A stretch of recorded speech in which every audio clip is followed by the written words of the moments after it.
মহাভারতের এক চরিত্র যে আজও নাকি বেঁচে আছে, এক যোদ্ধা যাকে ভগবান নিজেই অভিশাপ দিয়েছিলেন, এক পুত্র যার চোখের সামনে ভেঙে গিয়েছিল তার পৃথিবী।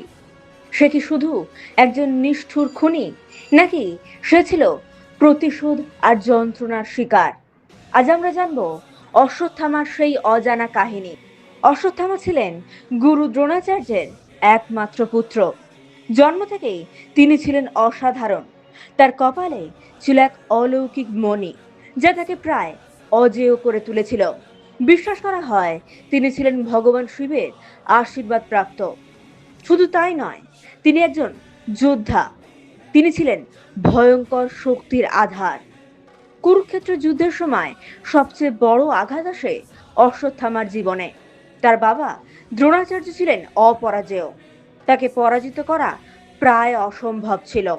তখন পাণ্ডবরা এক কৌশল নেয়। তারা ছড়িয়ে দেয় একটি মিথ্যা: অশ্বত্থামা মারা গেছে।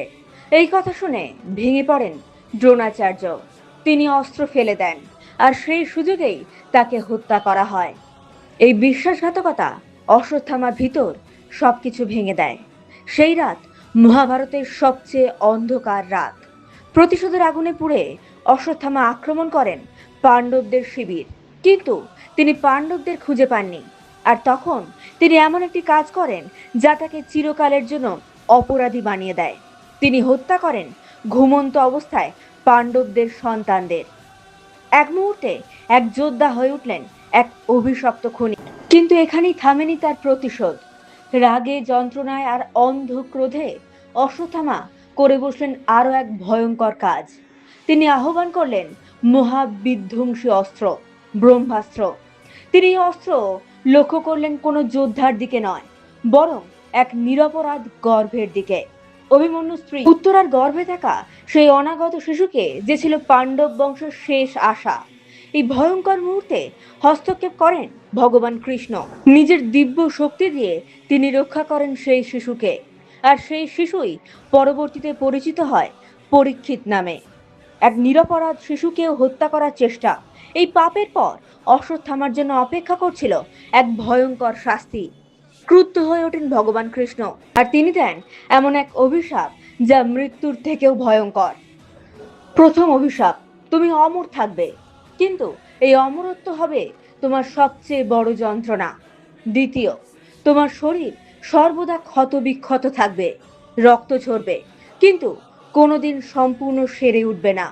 তৃতীয়: তোমার কপাল থেকে কেড়ে নেওয়া হবে সেই দিব্যমণি। চতুর্থ: তুমি যুগের পর যুগ একা ঘুরে বেড়াবে।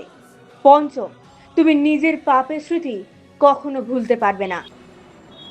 এইভাবেই এক মহান যোদ্ধা পরিণত হলো এক চিরন্তন অভিশাপে। আজও অনেক লোককথায় বলা হয় অশ্বত্থামা জীবিত। ভারতের বিভিন্ন জায়গায় দেখা পাওয়ার দাবিও করা হয়েছে। কেউ বলে তিনি মন্দিরে এসে পূজা করেন, কেউ বলে তিনি জঙ্গলে ঘুরে বেড়ান। কিন্তু এই রহস্যের সত্যতা আজও অজানা। এক পুত্র যে হারিয়েছিল তার বাবাকে, এক যোদ্ধা যে হারিয়েছিল নিজের নিয়ন্ত্রণ, এক মানুষ যে আজও বয়ে বেড়াচ্ছে নিজের পাপের শাস্তি। অশ্বত্থামা, সে কি সত্যি অপরাধী, নাকি সে শুধু এক অভিশপ্ত আত্মা? এরকম রহস্যময় পৌরাণিক কাহিনী জানতে হলে ইউটিউব চ্যানেলটাকে সাবস্ক্রাইব করুন, আর ফেসবুকে অবশ্যই ফলো করুন।